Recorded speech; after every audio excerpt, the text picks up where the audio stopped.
The rain hammered against the windows of our small cottage in the Cotswolds, mirroring the storm brewing inside me. For 15 years, our life with my wife, Eloan, had been a tapestry woven with shared dreams, quiet evenings by the fire, and the comforting rhythm of routine. Idris, a landscape artist, found solace in the rolling hills and vibrant colors of the English countryside. Eloan, a dedicated primary school teacher, nurtured young minds with unwavering patience and love. We were, or so I believed, a perfect match. The first crack in our idyllic facade appeared subtly, like a hairline fracture in a priceless painting. Eloan started working late, claiming extra responsibilities at school. Her explanations were plausible, her demeanor tired but committed. I, ever the supportive husband, made her favorite tea, ran her a hot bath, and listened patiently as she recounted the challenges of her day. Then came the phone calls. Whispered conversations held in the hallway, the hurried click of the end call button as I approached. I brushed it off as work-related stress, a colleague needing advice, anything but the gnawing suspicion that began to take root in my mind. The final straw was the weekend getaway. Eloan announced a teacher training seminar in Bristol. I offered to drive her, but she insisted on going alone, claiming it was a networking opportunity. I kissed her goodbye, a knot of unease tightening in my stomach. That night sleep eluded me. The silence of the cottage amplified my anxieties. I found myself drawn to her laptop, a forbidden territory I had always respected. My fingers trembled as I typed in her password a simple combination of our anniversary date. I told myself I was just being cautious, that I needed to quell my irrational fears. But as I scrolled through her emails, my heart plummeted into my stomach. There it was, a thread of messages between Eloan and a man named Oswin. The tone was intimate, playful, filled with inside jokes and longing. My breath hitched as I read further, the words blurring through the tears that welled in my eyes. "I can't wait to see you in Bristol," Oswin wrote. "I've booked a room at the Clifton Hotel. It's going to be a weekend to remember. The Clifton Hotel, Bristol, the teacher training seminar." It all clicked into place with sickening clarity. I felt a wave of nausea wash over me, followed by a burning rage that threatened to consume me whole. I slammed the laptop shut, the images seared into my brain. My wife, the woman I had loved and trusted for 15 years, was having an affair. I spent the rest of the night pacing the cottage, wrestling with a maelstrom of emotions. Disbelief, anger, grief, and a profound sense of betrayal warred within me. How could she do this to me, to us? What had I done to deserve this? By morning, a cold, steely resolve had settled over me. I wouldn't confront her immediately. I needed to gather evidence, to understand the full extent of her deception.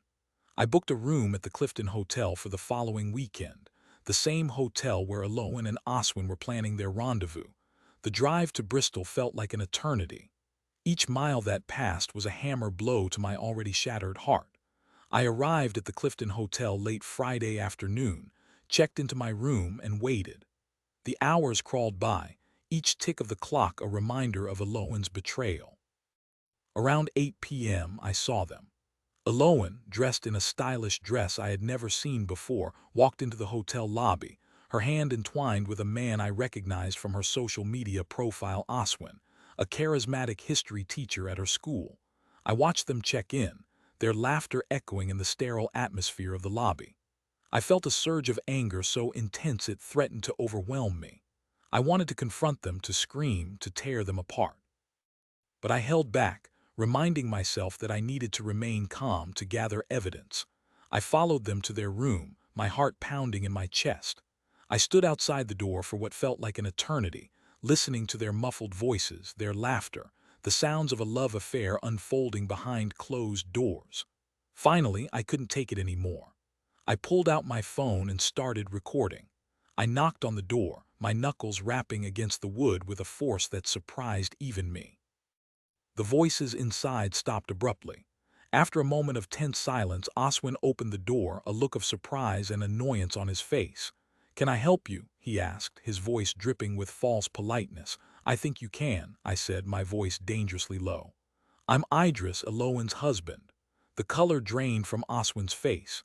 He stammered, trying to find the words to explain himself, but I cut him off. "Where is she?" I demanded. Oswin hesitated, then stepped aside, revealing Aloan standing behind him, her face a mask of shock and horror. She looked like a deer caught in headlights, her eyes wide with fear. "Idris," she whispered, her voice trembling. "What are you doing here?" "I think that's my question," I said, my voice cold and hard. "What are you doing here alone with him?" I held up my phone, the recording app still running. "I have everything I need," I said. "Every lie, every betrayal, every sordid detail." Aloan burst into tears, begging for forgiveness, pleading with me to understand. Oswin stood silently, his bravado replaced with a look of shame and regret. "I don't understand," I said, my voice cracking with emotion. "How could you do this to me?" To us, Aloan's explanation was a jumbled mess of excuses and justifications. She claimed she felt neglected, that I was too focused on my art, that Oswin made her feel seen and appreciated. But her words rang hollow, failing to mask the selfishness and dishonesty that lay beneath. I didn't stay to listen to her excuses. I turned and walked away, leaving her and Oswin to wallow in their guilt and shame. The drive back to the Cotswolds was a blur of tears and anger. I felt like my world had been shattered, my life irrevocably changed. In the days that followed, I filed for divorce.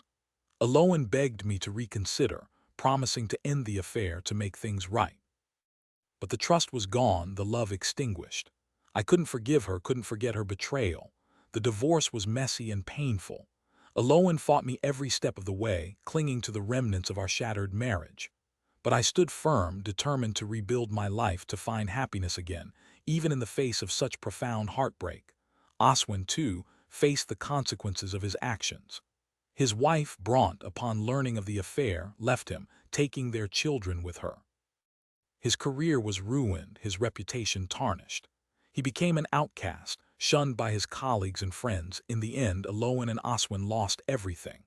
Their affair, born of lust and deceit, had destroyed their lives and the lives of those around them. As for me, I slowly began to heal. I threw myself into my art, finding solace in the beauty of the natural world. I reconnected with old friends, made new ones, and rediscovered the joy of living. One sunny afternoon, while exhibiting my paintings at a local gallery, I met a woman named Gwyneth. She was kind, intelligent, and compassionate, with a warm smile and a gentle spirit. We talked for hours, sharing our stories, our hopes, and our dreams. Gwyneth had been through a similar experience. Her husband had cheated on her, leaving her heartbroken and disillusioned. We bonded over our shared pain, finding comfort and understanding in each other's company. Over time, our friendship blossomed into something more. We fell in love, slowly and cautiously, building a relationship based on honesty, trust, and mutual respect. We married a year later in a small ceremony surrounded by our closest friends and family. The rain poured down on our wedding day, but inside our hearts were filled with sunshine. I had found love again, a love that was stronger, more resilient, and more authentic than anything I had ever known before. Aloan's betrayal had been a devastating blow, but it had also been a catalyst for change, forcing me to reevaluate my life and to seek out true happiness.